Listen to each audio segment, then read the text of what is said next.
जो वीडियो के इस पार्ट में हम लोग, इससे पहले वाले वीडियो में आप जान ही रहे हो कि हम लोगों ने ऑर्गेनिक केमिस्ट्री का इंट्रोडक्शन देख लिया था कि ऑर्गेनिक केमिस्ट्री का जन्म कैसे हुआ और कार्बन ही क्यों ऐसा करता है। कार्बन की पूरे पीरियड टेबल में अकेले कार्बन ही एक ऐसा एलिमेंट है जो एक अलग तरह से कंपाउंड का फॉर्मेशन कर सकता है। उसमें जो मेन रोल था, उसकी जो मेन प्रॉपर्टी थी वो कैटेनेशन थी। इसका मतलब ये है कि इसके पहले वाला वीडियो आपको पढ़ लेना चाहिए, उसके बाद इसका नंबर आपको लगाना चाहिए, ठीक है। तो basic concept of organic chemistry में हम लोग सबसे पहले जो शुरुआत में कैसे हम ऑर्गेनिक केमिस्ट्री को समझें, ठीक है, तो कौन से कंपाउंड्स होते हैं वहाँ पर, क्या है, कैसे है, इसको समझना होगा।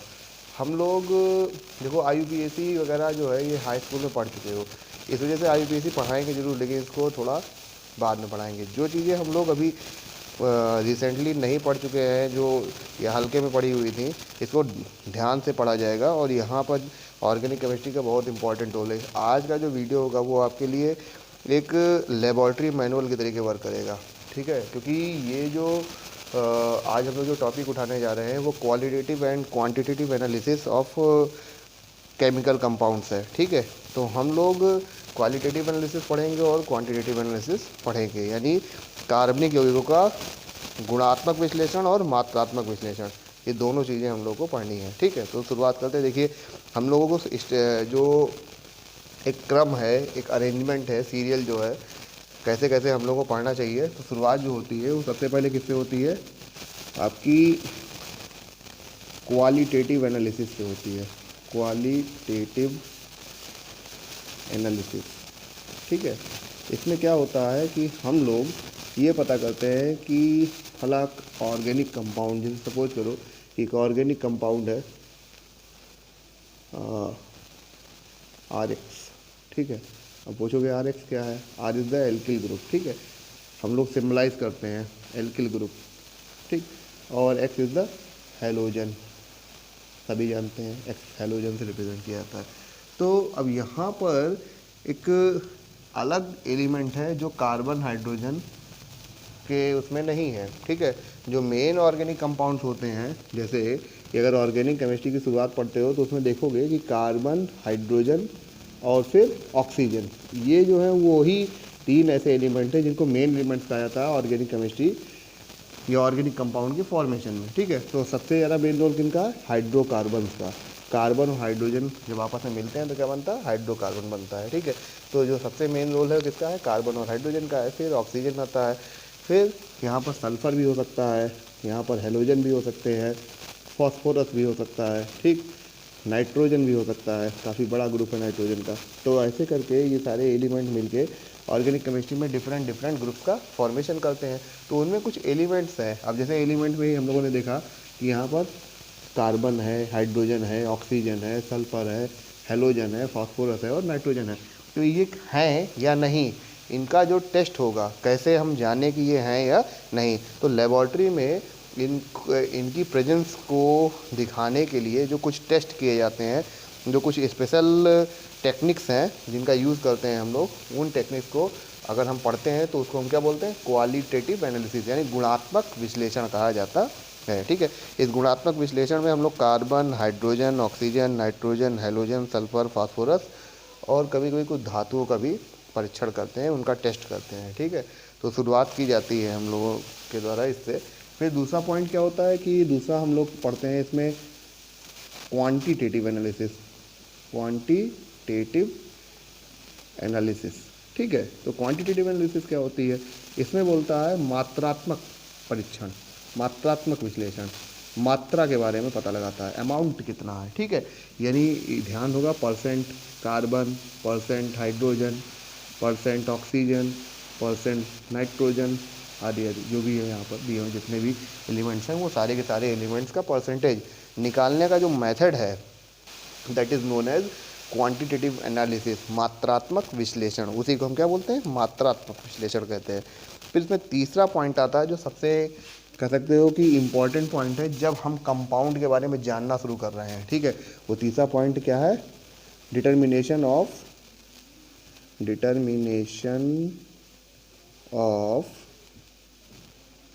Empirical formula, formula of compound, ठीक है। एम्पिरिकल फार्मूला कंपाउंड का हम लोग पता करना चाह रहे हैं, ठीक है। एम्पिरिकल फार्मूला मतलब क्या हो गया, मूलानुपाती सूत्र के बारे में जानकारी प्राप्त करना चाहते हैं।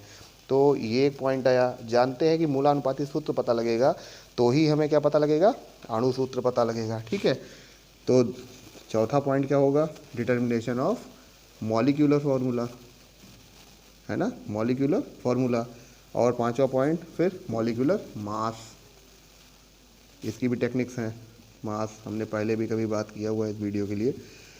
आप अगर आप चाहो तो क्वालिटेटिव प्रॉपर्टी सॉल्यूशन चैप्टर में क्वालिटेटिव प्रॉपर्टीज़ का वीडियो पड़ा हुआ है यूट्यूब पे मेरे चैनल पे, तो उस पर आप देख सकते हो, कहीं भी देख सकते हो। तो क्वालिटेटिव एनालिसिस में आप क्वालिटेटिव प्रॉपर्टीज़ अगर आप पढ़ते हो तो वहाँ पर मॉलिक्यूलर मास निकालने का एक मेथड दिया हुआ है, जिसमें हम लोग नॉन वेपराइजेबल कंपाउंड्स यानी जो सॉल्यूट्स होते हैं उनकी मॉलिक्यूलर मास को डिटरमाइन करने का प्रयास करते हैं, ठीक है। तो डिटरमाइन किया जाता है वहाँ से।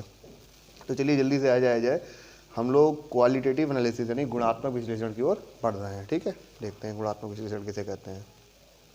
तो हम लोग क्वालिटेटिव एनालिसिस में सबसे पहला जो एलिमेंट है हमारा वो है कार्बन और हाइड्रोजन। तो लिख लें determination of carbon and hydrogen, determination of carbon and hydrogen, ठीक।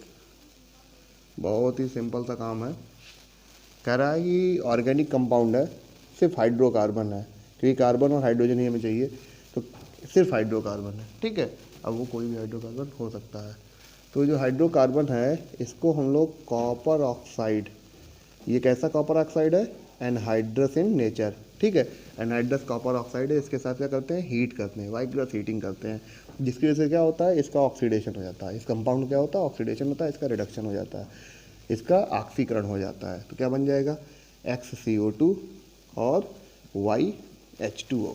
साथ में जो कॉपर ऑक्साइड है आपका, ये N अमाउंट में लिया गया था और कॉपर में कन्वर्ट हो जाएगा, ठीक है, कन्वर्ट इनटू कॉपर। तो इससे कोई मतलब नहीं है खास हमारा। तो इस चीज़ का ध्यान रखें कि इसका क्या हुआ, ऑक्सीडेशन हुआ, ये कार्बन डाइऑक्साइड और वाटर में कन्वर्ट हो गया। तो क्या होता है कि एक टेस्ट ट्यूब ली जाती है, इसे बोला जाता है बॉइलिंग ट्यूब, ठीक है। बॉइलिंग ट्यूब और टेस्ट ट्यूब में थोड़ा सा डिफरेंस होता है। तो ये है क्या, बॉइलिंग ट्यूब है, ठीक। ये बॉइलिंग ट्यूब जो होती है इसे एक होल्डर में लगा दिया गया कि हमको क्या करना है, इसे हीट करना है, ठीक है। इसमें हम लोगों ने कंपाउंड ले लिया, कौन सा, हाइड्रोकार्बन और कॉपर ऑक्साइड यानी एनहाइड्रस कॉपर ऑक्साइड, इसका मिक्सचर ले लिया, ठीक है।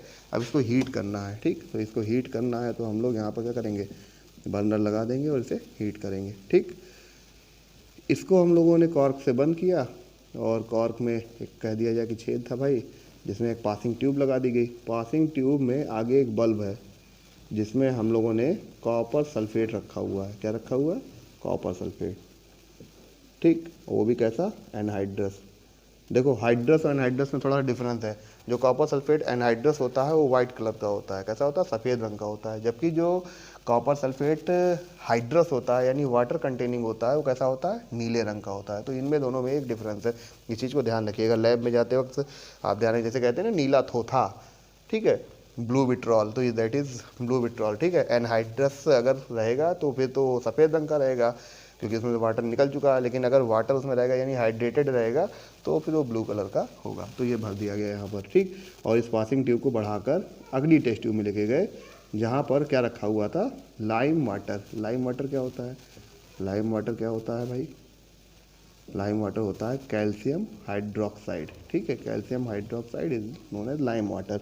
तो लाइम वाटर के अब क्या होना है, क्या होना है कि कार्बन डाइऑक्साइड बनना है और क्या बनना है, वाटर बनना है। ये है एनहाइड्रस। जब गैस बढ़ेगी ऊपर तो ये दोनों यहाँ पर रहेंगे, ठीक है। और इसमें से जो वाटर होगा यहीं पर क्या होगा, इसके साथ रिएक्ट करेगा और क्या बना लेगा, hydrous copper sulphate, that is blue in nature, ठीक है। इसका कलर कैसा होगा, ब्लू कलर का हो जाएगा। और अगला जो आपका कार्बन डाइऑक्साइड है वो यहाँ चला आएगा। जब कार्बन डाइऑक्साइड यहाँ आएगा तो किससे रिएक्ट करेगा, CaOH का होल ट्वाइस। ये कैसा है, कलरलेस सोल्यूशन, कैसा है, कलरलेस रहेगा, ठीक है। और इससे रिएक्ट कौन कर रहा है, CO2 रिएक्ट करेगा, क्या बनाएगा, CaCO3 प्लस H2O। ठीक है, ये क्या है, ये प्रेसिपिटेट है, कैल्शियम कार्बोनेट। कैल्शियम कार्बोनेट का प्रेसिपिटेट बनेगा, जिसकी वजह से जो वाटर का ये जो अभी कलरलेस सोल्यूशन था वो कैसा हो जाएगा, कलरफुल हो जाएगा। ठीक है, और कैसा कलर हो जाएगा, मिल्की। ठीक है, तो दूधिया हो जाएगा। जब दूधिया हो जाएगा तो इससे ये प्रूफ हो गया कि यहाँ कार्बन डाइऑक्साइड प्रेजेंट है, यानी कार्बन है, और यहाँ पर अगर ये ब्लू कलर का हो गया तो यानी वाटर प्रेजेंट है, यानी हाइड्रोजन प्रेजेंट है। ठीक है, तो इस तरह से हम लोगों ने एक टेस्ट ये कर लिया कि जिससे ये पता लग गया हमको कि कार्बन और हाइड्रोजन वहाँ पर हैं।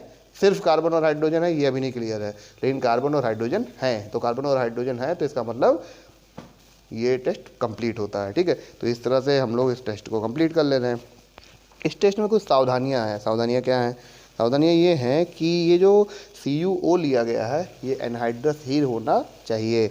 अगर एनहाइड्रस नहीं होगा तो क्या होगा, एनहाइड्रस नहीं होगा तो फिर ये अपने अंदर जो वाटर एब्जॉर्ब किया होगा उसको ही क्या करेगा, वेपराइज करेगा। जब हीट करोगे तो क्या होगा, वाटर जो है एब्जॉर्ब होगा, वो क्या होगा, वेपर के फॉर्म में बाहर आएगा, और वो कॉपर सल्फेट से पहले ही रिएक्ट कर जाएगा और कॉपर सल्फेट को नीला कर देगा। हम ये जानेंगे कि यहाँ पर हाइड्रोकार्बन था जिसमें हाइड्रोजन जो था वो ऑक्सीडाइज होकर आया हुआ है। ठीक है, लेकिन फिर वहाँ पर वो टेस्ट गलत हो जाएगा। इस चीज़ का ध्यान रखना हम लोगों को होगा। ठीक, इसके साथ साथ एक और बात आती है कि जो टेस्ट CO2 ने दिया है, लाइम वाटर को मिल्की कर दिया है, वो टेस्ट SO2 भी दे सकती है। ठीक है, तो इस चीज़ का ध्यान रखना है कि कॉपर कैल्शियम सल्फेट ना बनने पाए। अगर SO2 सल्फर यहाँ होगा तो SO2 भी बनेगी।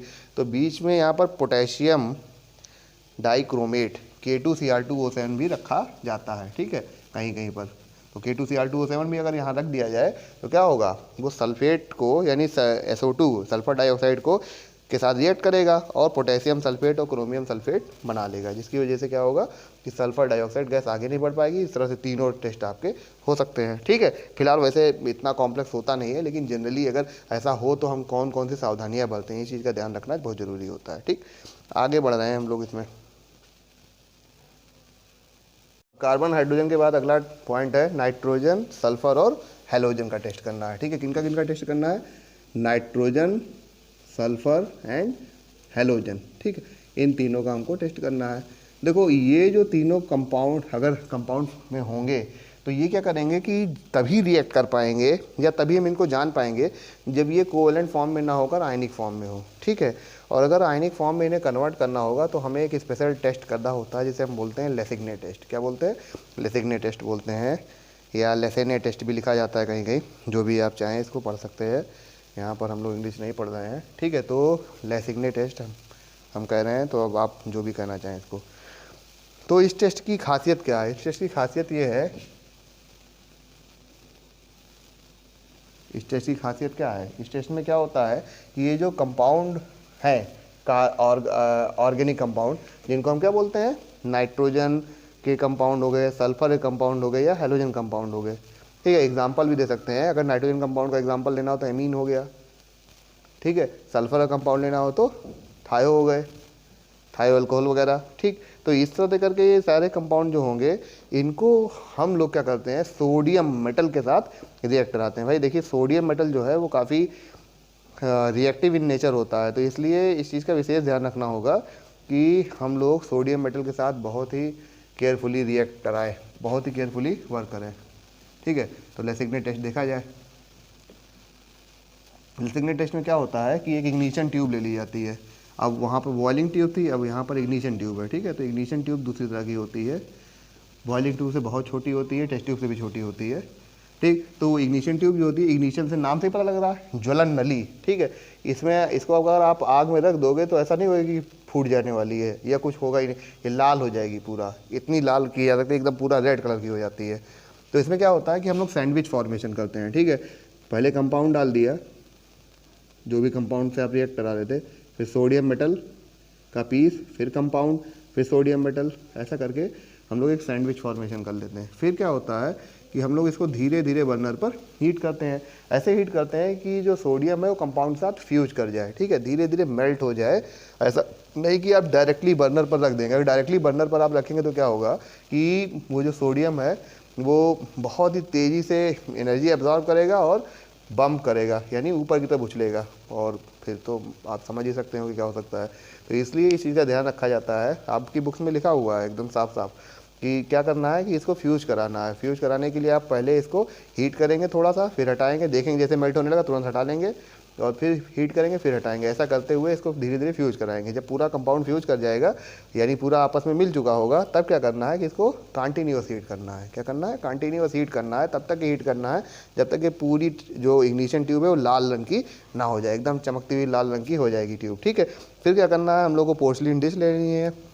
उस पोर्सलिन डिश में डिस्टिल वाटर आप ले लें, और डिस्टिल वाटर लगभग 30 ml के आसपास डिस्टिल वाटर रहेगा, और इसमें इसको डाल दिया। तो आप जानते हो पानी में अगर गर्म कोई चीज़ डाली जाएगी तो अगर कांच है तो क्या होगा? फूट जाएगा। तो इसी तरह से वो फूट जाएगी, नली पूरी की पूरी नली फूट जाएगी। फिर इसको क्या करना है, इस जो ये मिक्सचर बन के तैयार हुआ है, इस मिक्सचर को थोड़ी देर तक हीट करना है।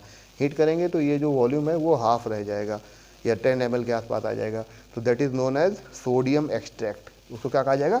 इसको फिल्टर कर लोगे, फिल्टर करने के बाद आपको क्या मिलेगा?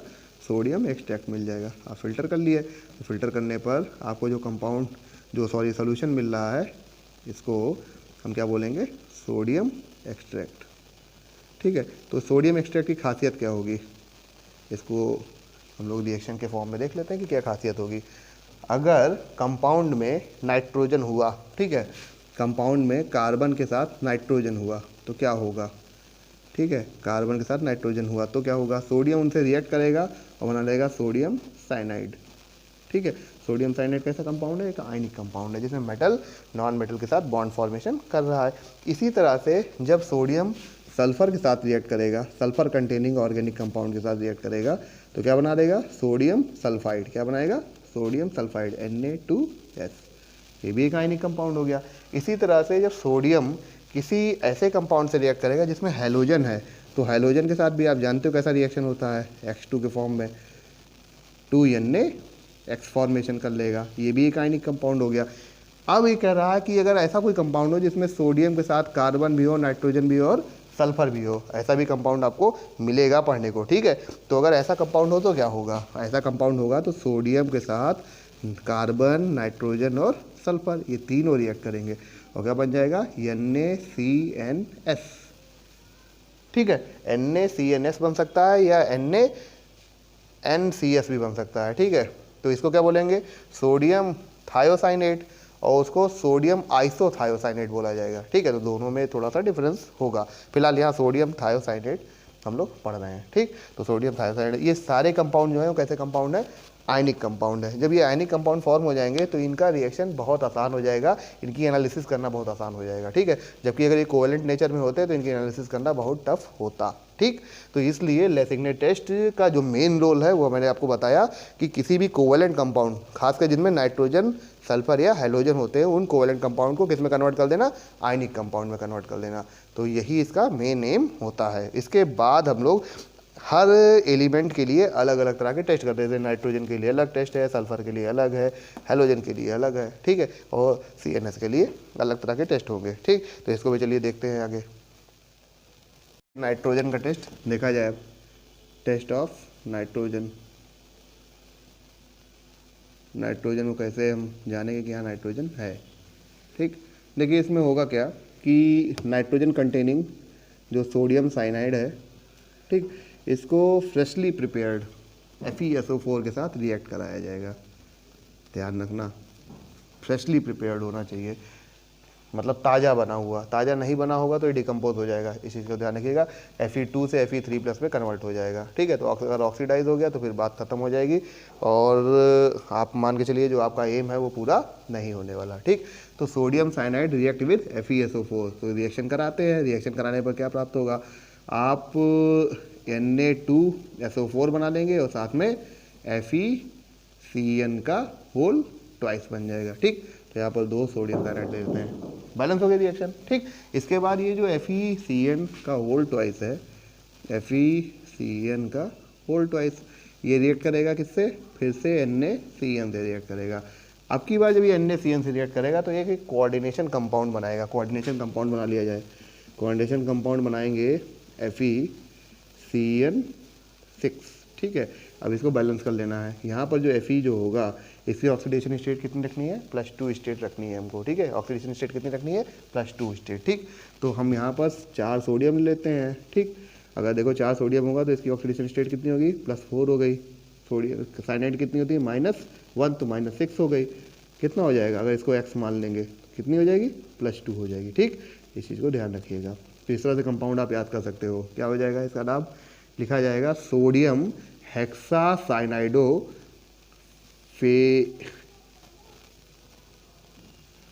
Ferret second. ठीक है, सोडियम हेक्सासाइनाइडो फेरेट सेकेंड।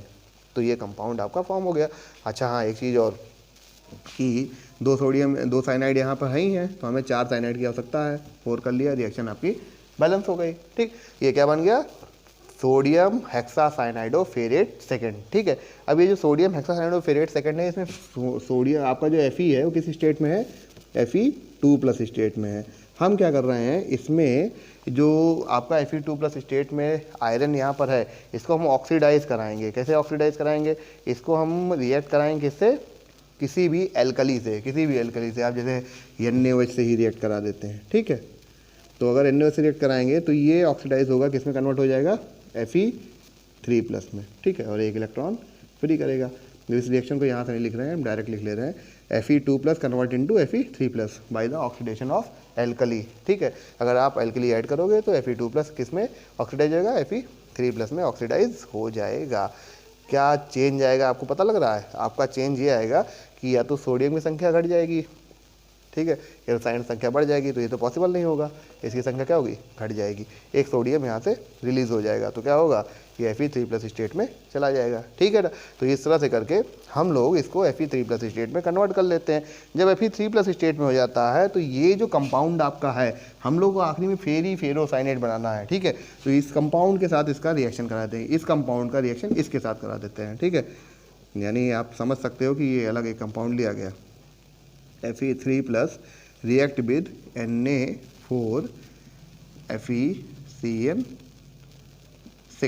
ठीक है, इसे रिएक्ट कराते हो तो रिएक्ट कराओगे, सोडियम यहाँ से क्या होगा, रिलीज हो जाएगा। सोडियम यहाँ से रिलीज हो जाएगा और क्या होगा, Fe वहाँ आकर जुड़ जाएगा।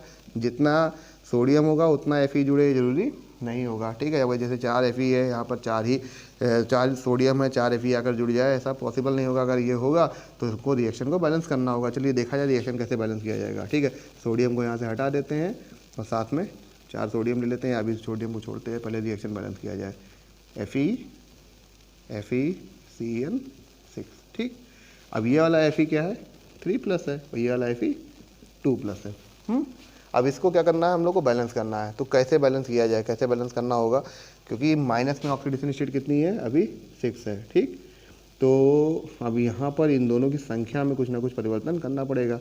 माइनस कितना हो जाए जो ये दोनों बैलेंस हो जाए। ठीक, तो माइनस आप अगर देखते हो, अगर हम इसको 2 कर दें या 3 कर दें तो ये कितना हो जाएगा, -18 हो जाएगा। तो अगर 3 कर देते हैं तो ये 6 यहाँ प्लस निकल गया, कितना बचा, 12 हो गया। ठीक है, तो यहाँ अगर इसको 4 कर दें तो कितना हो जाएगा, ये 12+ में आ जाएगा। 6 + 12 + -18, यानी क्या हुआ, रिएक्शन आपकी बैलेंस हो गई। ठीक है ना, ध्यान रखिएगा कि इसकी ऑक्सीडेशन स्टेट कितनी है, +3 है, इसकी ऑक्सीडेशन स्टेट कितनी है, +2 है, इसकी कितनी है, -1 है। ठीक, तो ये हो गया फेरीफेरोसाइनेट, दैट इज नोन एज फेरीफेरोसाइनेट। यही है, इसका कलर कैसा होता है, पर्शियन ब्लू कलर होता है, और पर्शियन ब्लू कलर की वजह से ही हम ये पता लगा पाते हैं कि इस कंपाउंड में नाइट्रोजन प्रेजेंट है। ठीक, तो यहाँ पर हमें ये चीज़ नहीं ध्यान दे रहे हैं कि ये कितना % है, यहाँ पर बस इतना ही पता लगाया जा सकता है कि नाइट्रोजन यहाँ पर प्रेजेंट है। ठीक, तो इस तरह से इसको क्या कहा है, पर्शियन ब्लू कलर है, पर्शियन ब्लू कलर। ठीक, तो इस चीज़ को ध्यान रखना, फेरीफेरोसाइनेट। ठीक, रिएक्शन बैलेंस कर लिया जाए, तो रिएक्शन अगर बैलेंस करते हैं तो ये वाला कितना चाहिए हमको, 3 चाहिए, ये कितना हो गया, 12 हो गया। ठीक, तो इस तरह से करके रिएक्शन आपकी बैलेंस हो जा रही है, ये 4 हो गया। एक चीज़ ये ध्यान रखना कि रिएक्शन याद होनी चाहिए, क्योंकि अगर एग्जामिनर पूछे, क्योंकि ऐसा नहीं कि सिर्फ 11th में ही पढ़ना है, आपको 12th में ही पढ़ना पड़ सकता है। 12th में एग्जामिनर आपको वाइवा में क्वेश्चन पूछ सकता है, इसलिए इस चीज़ का ध्यान रखिए। उसने पूछ लिया कि भैया आप जिन्हें जो नाइट्रोजन का टेस्ट किया है, मान लीजिए आपको एमीन मिल जाता है, तो एमीन मिल गया तो आप नाइट्रोजन का टेस्ट अगर करते हो, तो नाइट्रोजन का टेस्ट किया तो उसमें कौन सा कलर आया, पर्शियन ब्लू कलर। तो पर्शियन ब्लू कलर किस कंपाउंड का आया, तो कौन सा कंपाउंड होगा, फेरीफेरोसाइनेट। कैसे बना आपको पता होना चाहिए। ठीक, तो इसको ध्यान से आप पढ़ लीजिए, समझ लीजिए, और आगे बढ़ रहे हैं हम लोग इसमें। अच्छा, इसमें भी कुछ सावधानियां समझ लो। सावधानियां ये कि कौन कौन से कुछ कंपाउंड ऐसे होते हैं, जैसे एमीन तो नाम ले लिया, एमीन देता है इसको, ठीक है, लेकिन कुछ ऐसे भी हैं जो नहीं देते हैं। हर नाइट्रोजन कंटेनिंग कंपाउंड जो ये रिएक्शन है इसको देता है, ये जरूरी नहीं है। यहाँ पर ये चीज़ जाननी बहुत ज़रूरी होती है कि कौन से कंपाउंड जो होंगे वो लेसिग्ने टेस्ट नहीं देते हैं, लेसिग्ने टेस्ट नहीं देते हैं या एलिमेंटल टेस्ट नहीं देते। तो वो जो कंपाउंड है मेनली, वो कंपाउंड कौन कौन से हैं? वो कंपाउंड जो हैं आपके, वो हैं डाइएजो कंपाउंड, हाइड्रोक्सिलमीन है और हाइड्राजीन। ये जो कंपाउंड है वो क्या करते हैं, हाइड्रोजन, सॉरी ऐसे नहीं, ऐसे लिखा जाएगा NH2 सिंगल बॉन्ड NH2, ठीक है। तो ऐसे जो कई सारे कंपाउंड हैं जो आपके लेसिग्ने टेस्ट नहीं देते। कारण क्या होता है कि जैसे ही रिएक्शन स्टार्ट होती है और सोडियम के साथ रिएक्शन शुरू होता है, उसी समय ये क्या होते हैं, रिएक्शन से पार्टिसिपेट करने से पहले ही बाहर हो जाते हैं N2 के फॉर्म में। और जब N2 के फॉर्म में बाहर हो गए तो क्या होगा, फिर ये रिएक्शन नहीं देने वाले हैं, ठीक है, आयनिक फॉर्म में कन्वर्ट ही नहीं होंगे। और जब आयनिक फॉर्म में कन्वर्ट नहीं होंगे तो जाहिर सी बात है कि आगे ये जो टेस्ट आप देख रहे हो ये टेस्ट नहीं दिया जा सकता, ठीक। तो इस चीज़ का ध्यान रखिए। कौन, देखो मेन चीज़ यही जरूरी होती है यहाँ पर, जो कभी भी आप लैब की बात करो तो लैब में ये जरूरी होता है कौन से कंपाउंड देते हैं, कौन से कंपाउंड नहीं देते हैं। जो कंपाउंड देते हैं आप उनको याद रखें, और जो कंपाउंड नहीं देते हैं उनको याद रखें। आप आसानी से क्या होगा, फेस कर पाएंगे हर चीज़ को, ठीक है, वाइवा को भी और प्रैक्टिकल को भी। चलिए आगे बढ़ते हैं। अब अगला टेस्ट जो होगा वो सल्फर के लिए होगा, वो सल्फर का है, ठीक है। तो test of sulphur, test of sulphur.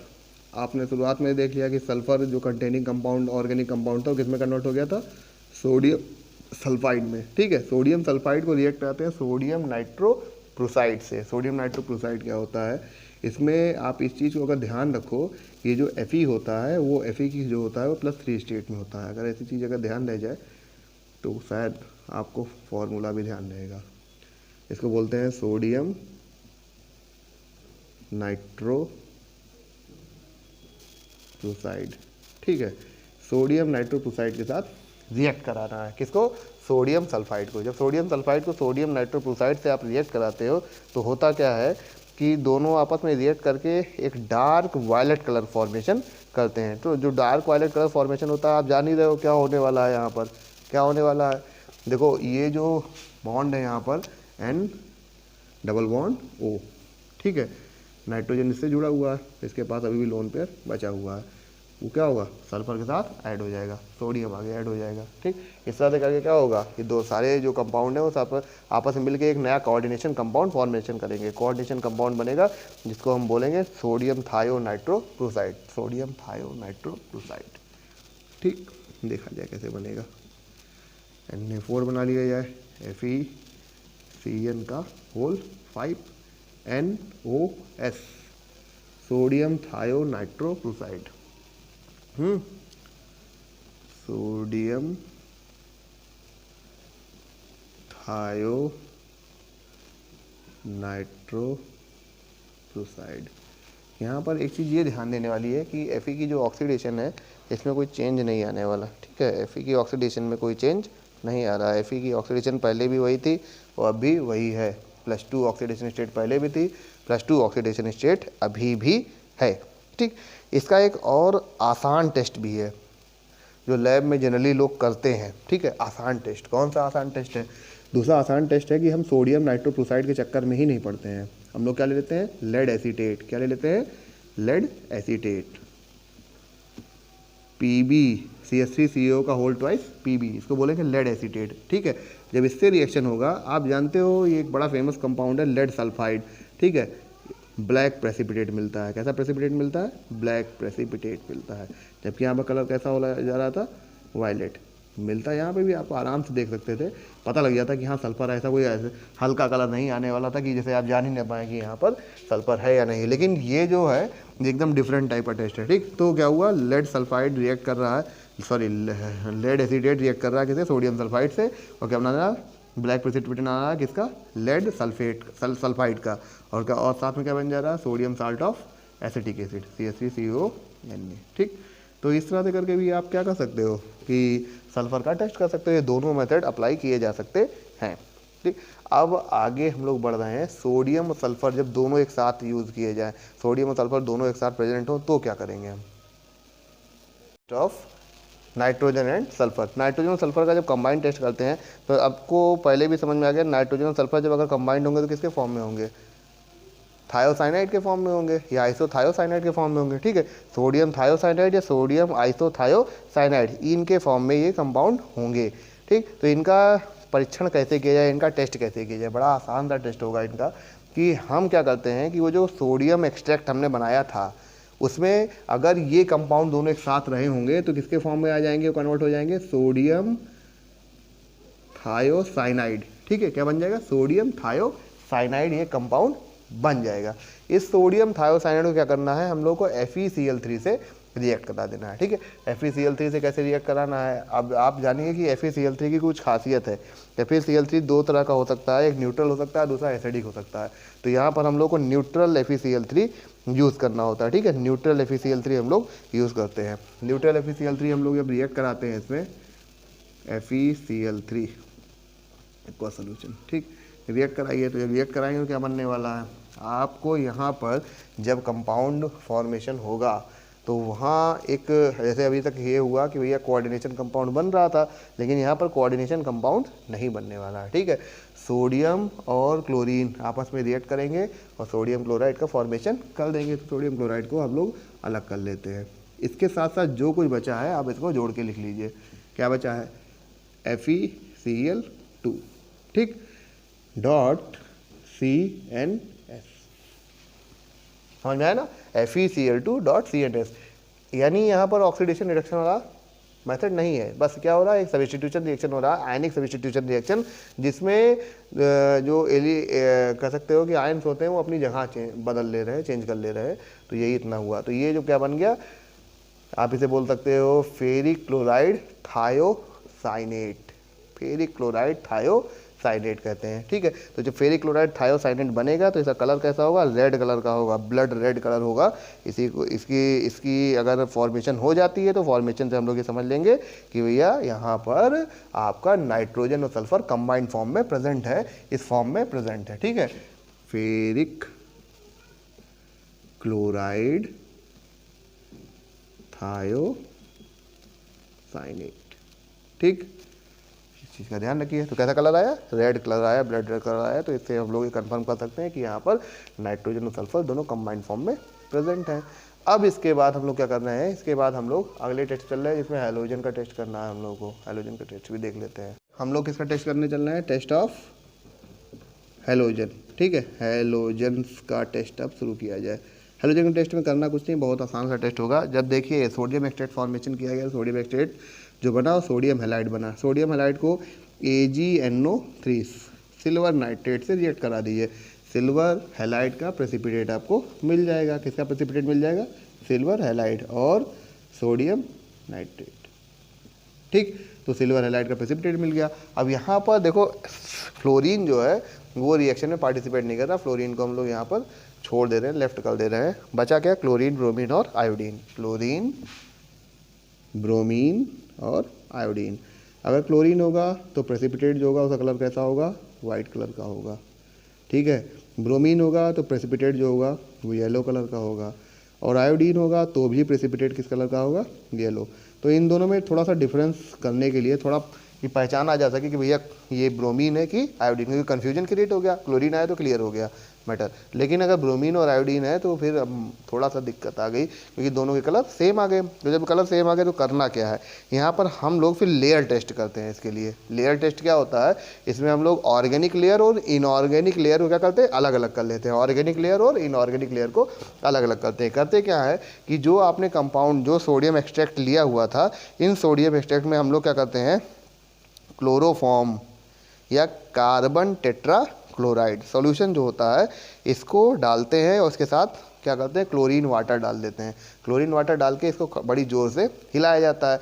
तो हिलाने पर दो चीज़ें होती हैं। देखिए, chlorine is much more reactive than bromine and iodine. ठीक है, ये तो आप जानते ही हो, ये क्लोरीन जो होता है वो ब्रोमीन और आयोडीन से अलग अलग तरह से जो रिएक्शन में पार्टिसिपेट करने में सबसे स्ट्रॉन्ग रिएजेंट होता है। क्लोरीन जो है सबसे तेज़ी से रिएक्ट करता है, ठीक, इनकी अपेक्षा, ब्रोमीन और आयोडीन की अपेक्षा। तो होता क्या है कि जब आप मान लीजिए कि इसमें इस बॉटल में रख कर इसको हिला रहे हो, उस कंपाउंड को रख के, ठीक है, तो ये इसमें से अगर क्लोरीन जब डाला आपने, क्लोरीन डाला और क्लोरोफॉर्म डाला या कार्बन टेट्राक्लोराइड डाला, CCl4 डाला, तो इन दोनों में क्या होगा कि एक लेयर फॉर्मेशन हो जाएगा। उसमें तेल जैसी एक लेयर ऊपर आ जाएगी और जैसे मान लीजिए ये लेयर हो गई तेल जैसी, और जो दूसरी लेयर हो गई कौन सी, वो इनऑर्गेनिक, इसको बोलोगे कि इनऑर्गेनिक लेयर हो गई, और ये कौन सी लेयर हो गई, ऑर्गेनिक लेयर हो गई। ठीक, तो ये जो कंपाउंड आप डालोगे, जैसे क्लोरीन वाटर और ये क्लोरोफॉर्म या कार्बन टेट्राक्लोराइड, इसकी वजह से जो यहाँ पर ब्रोमीन होगा यानी सोडियम ब्रोमाइड NaBr, ये क्लोरीन से जब रिएक्ट करेगा तो क्या बना देगा, सोडियम क्लोराइड। अब सोडियम क्लोराइड किस में सॉल्युबल है, इनऑर्गेनिक लेयर में कि ऑर्गेनिक लेयर में, इनऑर्गेनिक लेयर में। क्यों, क्योंकि वो एक्वस लेयर है और वहाँ वाटर प्रेजेंट है, और वाटर एक पोलर सॉल्वेंट है। और ये जो बचा हुआ है ये कौन है, ये ब्रोमीन है। ब्रोमीन जो है वो कैसा है, एक नॉन पोलर कंपाउंड है, जो कहाँ सॉल्युबल होगा, ऑर्गेनिक लेयर में। तो जब ऑर्गेनिक लेयर में जाएगा तो ऑर्गेनिक लेयर का कलर चेंज हो जाएगा, वो किस कलर की हो जाएगी, ऑरेंज कलर की हो जाएगी, ऑरेंज कलर या ब्राउन कलर कह सकते हो उसे।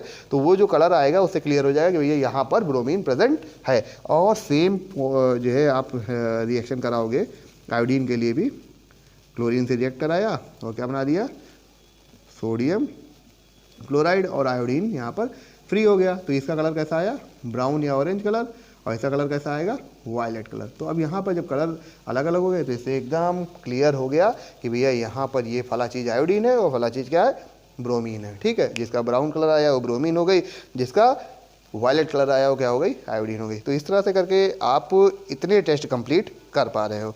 अब बच क्या रहा है आपका फास्फोरस का टेस्ट बच रहा है, और मेटल और ऑक्सीजन का टेस्ट बच रहा है। ठीक है, तो इसको हम लोग नेक्स्ट वीडियो में देखेंगे। इतना आप पढ़ें, और जो है एक चीज़ ये ध्यान रखिएगा कि लैब के पर्पज़ से बहुत इंपॉर्टेंट है। ठीक है, ऑर्गेनिक केमिस्ट्री में हम लोग बहुत जल्द ही बेसिक कॉन्सेप्ट को कंप्लीट करेंगे। ठीक है, तो इसलिए ध्यान से अगर पढ़ेंगे तो आपको फ़ायदा होगा इसका। धन्यवाद।